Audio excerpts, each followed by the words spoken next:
Memati bash obrazi Kurtlar Vadisida 2003-yil 15-yanvarda efirga chiqqan birinchi qismdan boshlab paydo bo'ladi va serialning birinchi 97 qismlik klassik davrida deyarli uzluksiz qolgan kamsonli personajlardan biri hisoblanadi. U Sulaymon Chaqirning eng yaqin ijrochisi sifatida ilk 10 qism ichida ajralib chiqadi. 20-qismdan keyin esa zo'ravonlik, tahdid va qurolli ijro sahnalarida markaziy figura sifatini egallaydi. Serialni ataylab diqqat bilan kuzatgan tomoshabin bir narsani ko'radiki, ilk 2 faslda qurol ishlatilgan sahnalarning kamida 70-75% Memati bevosita kadrda bo'ladi. Bu raqamlar uning tizim ichidagi funksional figura ekanini kuzatuvchiga belgi qiladi. Serial davomida Memati kamida 30 qismda to'g'ridan-to'g'ri qurolli ijro, majburiy so'roq yoki tahdid operatsiyalarida qatnashadi. Bu sahnalar yopiq, guvohsiz, yashirin makonlarda amalga oshiriladi. Ko'plab sahnalarda u hukumat ichidagi yashirin kuchlar, mafiyaviy guruhlar va Turkiya milliy razvedka tashkiloti bilan bevosita aloqada bo'lgan tarzda tasvirlanadi. U orqali serial tomoshabinga davlat ichidagi rasmiy lavozimlar faqat yuzaki qiyofa ekanligini, haqiqiy kuch, nazorat, sadoqat va buyruqqa bo'ysunish orqali yoritib beriladi.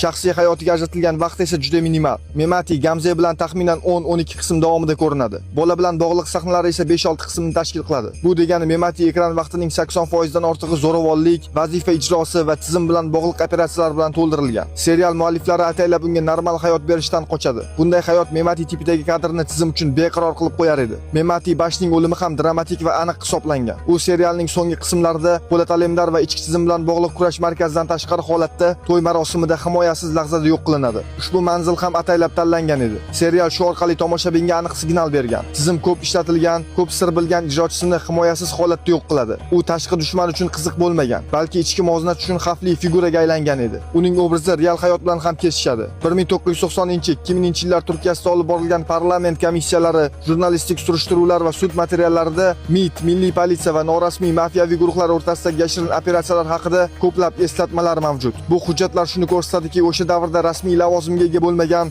ammo qurolli operatsiyalarda qatnashgan shaxslar faol bo'lgan. Ko'p hollarda ular ochiq sudga chiqmagan, noma tarixiy manbalarda deyarli uchramagan va tizim tomonidan yoki sirli sabablar bilan yo'q qilingan. Memati obrazi ana shu ko'rinmas qatlamning badiiy ifodasi edi. U MIT bilan bog'liq, mafiyaviy tarmoq va siyosiy manipulyatsiyalar orasidagi murakkab va xavfli nuqtada harakat qiladi. Shuningdek, Memati serial davomida bir necha bor Turkiya milliy qurolli kuchlari va NATO bilan bog'liq fond sahnalari orqali ham ko'rsatiladi. Masalan, o'q-dorilarni yashirin tarzda yetkazish yoki kontrabanda nazorat qilish operatsiyalari. Bu jihatlar uni strategik operatsiyalarni amalga oshiruvchi missioner sifatida tasvirlashga xizmat qiladi. Shu sabab Memati bashning sodiqligi, zo'ravonligi va og'ir xarakteri tomoshabinni nafaqat qiziqtiradi, balki u bilan bog'liq tarixiy va siyosiy kontekstni chuqurroq tushunishga majbur qiladi.